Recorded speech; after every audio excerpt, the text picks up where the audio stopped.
औज़ुबिल्लाहिमिनश्शैतानिर्रजीम बिस्मिल्लाहिर्रहमानिर्रहीम।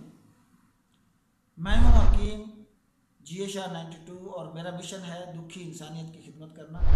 इस फ़ेल अज़ीम को बरूएकार लाने के लिए मैं उन ख़वातीन और हज़रात के लिए जो मुख्तलिफ़ अमराज़ का शिकार हैं, जैसे जोड़ों का दर्द है, शुगर है, ब्लड प्रेशर है, अमराज़ मैदा, जिगर, अमराज़ ख़ास या अमराज़ गुर्दा व मसाना वगैरह वगैरह के लिए अहबाब की फरमाइश पर मैंने अपने चैनल हकीम गाशा 92 पर अंतहाई मुफीद टिप्स, रेमडीज़ या देसी नुस्ख़ाजात वगैरह बता दिए हैं या बताता भी रहता हूँ एज़ पर रिक्वायरमेंट। इनसे मुस्तफ़ीद होने के लिए आप अपने लिए या अपने किसी प्यारे के लिए मेरे चैनल हकीम गाशा 92 का विज़िट करें, सब्सक्राइब करें और दूसरों की भलाई के लिए शेयर करें।